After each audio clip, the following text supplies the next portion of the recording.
What's going on, everyone? Welcome into today's video. In today's video, we're going to look at what I think could be a semi-realistic ideal offseason for the Portland Trail Blazers. Yes, this video is going to include some optimism, and it's going to be in direct contrast to yesterday's video, which was a highlight montage from live streams, and it was a montage of me ranting. So if you haven't watched that, go check it out. I really enjoyed putting out that video. I think it was pretty entertaining, and I've been dropping some really good videos, in my opinion, hopefully in your opinion, in the past few days. I dropped draft sleepers, I dropped a mailbag, and then I dropped that highlights video montage. We'll have draft profiles coming up. First video should be tomorrow. If not, I'll have to find something else to fill the void there. But I was actually going to upload the first draft profile today, but didn't really have them ready, so I pushed up this video just because I'm keeping up my daily upload streak. I'm not going to let this fall, man. I've gone too far to let this fall apart now. Anyway, let's just jump straight into things with this ideal offseason. Now, I'm just going to come out and kind of kill any of the suspense. My ideal semi-realistic offseason for the Portland Trail Blazers would be to acquire Jeremy Grant, OG Anunoby, and Shaedon Sharpe through the draft. I'm a lot higher on OG Anunoby than I am Jeremy Grant, and he's not as easily gettable. I said semi-realistic, so realistically, we're probably getting Jeremy Grant this offseason, so I had to throw him in there. And then Shaedon Sharpe's a guy in the draft that I've grown a liking to and think he has legitimate star potential. So it's going to be really hard for the Portland Trail Blazers to acquire all three, and the only chance they have at getting all three of those guys would be if they jump up into the top four on draft lottery night on May 17th. It's under 2 weeks until then, so there are some caveats here, but should they jump into the top four, I will present some potential pathways that maybe works for all teams involved, and that would get Portland some combination of those three players. Now, if you're a Raptors fan, because Raptors fans hate whenever OG Anunoby is in a trade idea, alright, just if you don't like these trade ideas, that's fine. I like OG Anunoby as a player. I understand why you would like OG Anunoby as a player. I just really want OG Anunoby on my favorite basketball team. So it's not anything toxic. I just really like him as a player. And I'm trying to come up with trade packages that work for every team, and I will explain why. So stop typing that hate comment because I said I want to trade for OG Anunoby. Okay, I know that's kind of a Raptors fan kind of thing. I know Pistons fans are already on board with trading Jeremy Grant out for something solid. So I know Pistons fans are with me, but Raptors fans, just calm down a little bit. Anyway, let's jump into some of the trade ideas and some of the potential caveats of each. The first trade idea would be if the Blazers jumped up into the top three and then the Pacers remained at 5, or maybe the Pacers jumped up to 4 but want to trade up from 4 to 2 or 4 to 1. In this trade, Portland would essentially trade their top 1 or 2 pick down to the Pacers for their 3rd or 4th pick, as well as get Miles Turner back. That's the price of the Pacers trading up in the draft. I could see the Pacers really wanting to do this if they fell in love with a prospect that they knew wasn't going to fall to their pick, and they are in rebuild mode, so I think there's a solid chance that they look to move Miles Turner anyway, and if Miles Turner gets them a guy who they think is a future star or a future superstar, they might pull the trigger on that. Now, for the Raptors, they basically trade out OG Anunoby and Khem Birch for Miles Turner. Miles Turner makes more sense for them. In a lot of these trades, it involves the Raptors trading OG Anunoby because they have 3 legitimate starting forwards right now with Scotty Barnes, Pascal Siakam, and OG Anunoby. Pascal Siakam's the best of the 3. Scotty Barnes is the youngest out of the 3. And that's why I feel like OG Anunoby would be the most likely to be traded, and he'd make a ton of sense for the Portland Trail Blazers as an on-ball defender. The Raptors don't really have a true center, and Miles Turner's age would be young enough to fit their timeline and would provide them with some floor spacing. They wouldn't take a hit in that department much. OG Anunoby's a little bit of a better shooter, but Miles Turner is a legitimate stretch 5, and he's also a rim protector. The Raptors also save $6 million in this deal. They get a $6.6 million traded player exception as OG Anunoby matches Miles Turner, and then they get off Khem Birch's contract, which is looking bad. On Portland's end of things, they match salary by trading out Eric Bledsoe, so they maintain their $20.8 million TPE, which becomes important in a little bit. Now, jumping into trade number 2, I have a 4-team trade that kills 2 birds with 1 stone. All right, let's just look at the Pistons side of things. They get the 17th pick from Houston for Jeremy Grant and Kelly Olynyk. They'd have to take back Eric Bledsoe. They might need more value in this trade. If they need more value, you can trade them Keon Johnson and or the 2025 Milwaukee first, but maybe you can save one of those assets because the Pistons get the 17th overall pick. On the Rockets side of things, this would be the team trading up for Portland's pick if Portland's pick ends up above theirs, and it would require them falling in love with somebody in the draft. So if Portland's at 1 and Houston's at 4, and Houston really wants a specific player, I could see them trading Christian Wood, the 4th pick, and the 17th pick to move up to 1. For the Raptors, they get Christian Wood and Nasir Little for OG Anunoby and Khem Birch. Christian Wood comes in and is their center, is their stretch 5. Not as good of a rim protector, though, as Miles Turner, so I think he has a little bit less value. That's why they also get Nasir Little. If I'm Portland, I would try and keep Nasir Little, but if you can get Kelly Olynyk as a backup center, you get Jeremy Grant, OG Anunoby, and the plan would be to draft Shaedon Sharpe, who can play the 3. You have enough depth to be able to absorb that loss. It sucks, but if it makes the team better, you have to consider it. And then Portland trades down from 1 or 2 to Houston's 4th pick. That could even be the 5th pick, because if Houston falls out of the top 4, they're guaranteed to have the 5th pick. So that could be the 5th pick to draft Shaedon Sharpe with. The 3rd trade I have is simpler, and this is one of the trade down scenarios that has become intriguing for me.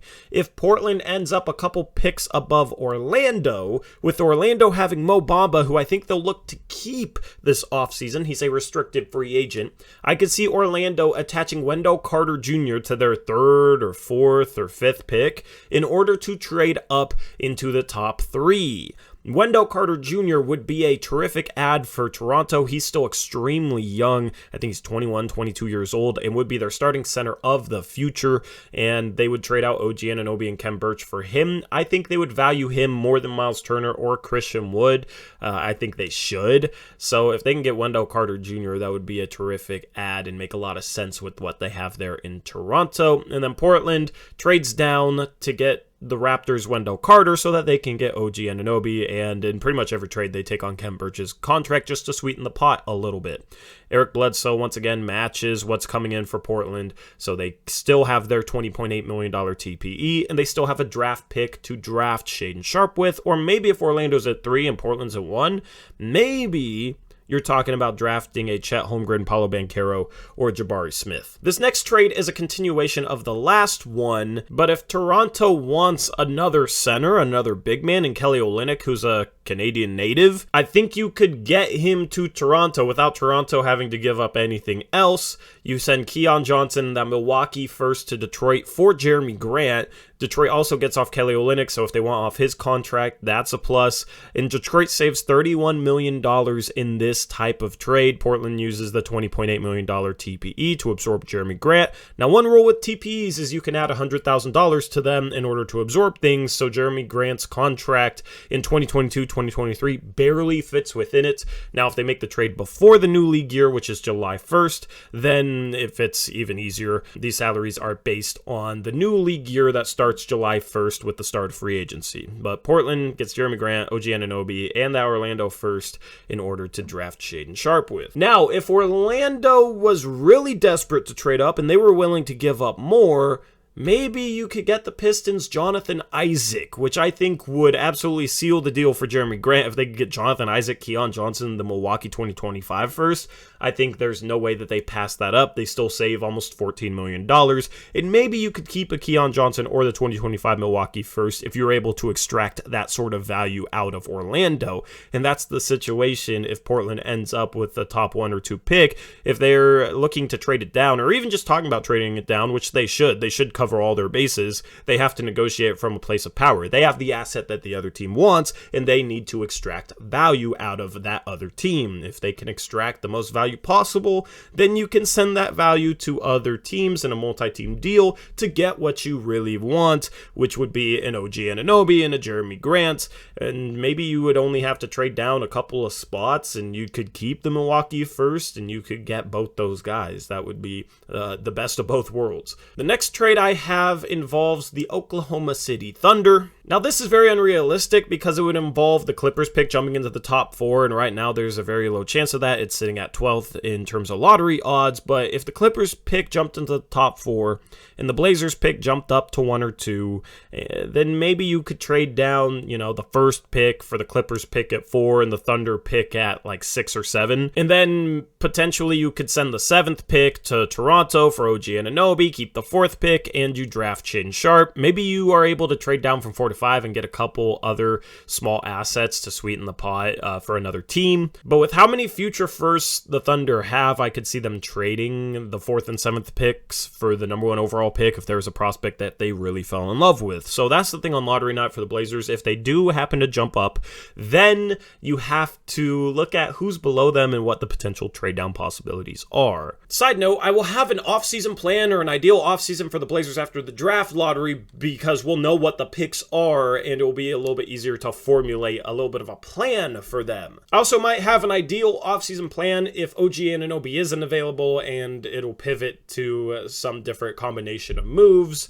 Let me know if you want to see that. This is another trade that follows a similar formula. This would involve the Kings wanting to trade up, and the Raptors would get Richaun Holmes and a lightly protected 2023 Sacramento first round pick. Richaun Holmes is a center they bring in. He's kind of undersized. He's a lower value than the other centers that Toronto has been getting in these trades. That's why they get a lightly protected Sacramento first, which could be really, really good. Sacramento trades Holmes, their 2023 first, and their 2022 firsts in order to get Portland's first round pick, which I forgot to include in this trade. So basically they trade those assets to trade up into the top 3 and maybe get a Chet Holmgren, a Jabari Smith, a Paolo Banchero, whoever. And then Portland gets OG. They also bring back Mo Harkless. That makes salary work for Sacramento. Now, any of these trades that don't involve Jeremy Grant, I've left Portland with these assets to trade for Jeremy Grant, absorbing Jeremy Grant into the traded player exception. And at the end of all of these, Portland ends up with both OG Anunoby and Jeremy Grant and a pick high enough to draft Shaedon Sharpe. Now, to follow this up, I would want the Blazers to go after Jalen Smith. I think he has a lot of upside. Sign him to a 4-year contract if you can for the full mid-level exception. He showed a lot of promise with Indiana. He's a big that can shoot, protect the rim a little bit, rebounds well. I think he would be a good fit next to Trendon Watford long term. And I think you go with a guy with this sort of upside to be your backup center next year. And then if he doesn't really pan out, you can factor Watford in there potentially. Or somebody else. Maybe you have a good third string big man as well. You try and bring back Joe Ingles on a contract that was worth it for him, but also tradable. This would be $7.5 million of matching salary that Portland could potentially move at the deadline, or hopefully, in the best case scenario, Joe Ingles rounds back into form and is a key contributor off the bench. Joe Ingles won't be healthy for a while. Who knows when he comes back next season, but I would expect him to make a return at some point next year. And then also you bring back Yusuf Nurkic. I think this contract makes a lot of sense for him. 3 years, $40 million. And then also, of course, you bring back Anthony Simons as well. I wasn't able to sign him to a contract on Fanspo, but you sign him to whatever you need to in order to keep him. Now, in pretty much every trade, I had Portland keeping Nasir Little, but they might have to include him in order to sweeten the pot enough for another team. However, this is the rotation if they keep Nasir Little. You got Dame playing 35 minutes a game, OG Anunoby and Jeremy Grant playing 34 minutes a game, Anthony Simons playing 33 minutes a game, playing 13 of those as the backup point guard. Josh Hart and Nasir Little play 28 minutes off the bench apiece. Nasir Little plays both backup forward positions, and then you got Jalen Smith 20 minutes a game behind Nurkic's 28 at the center spot, and then you have Joe Ingles. Once he gets healthy, he could factor into the rotation. If Shaedon Sharpe is ready to go right away, he could definitely steal minutes. Same thing with a Trendon Watford, a Justice Winslow. In terms of third string players, this is a very solid set of third string guys that could definitely take some minutes.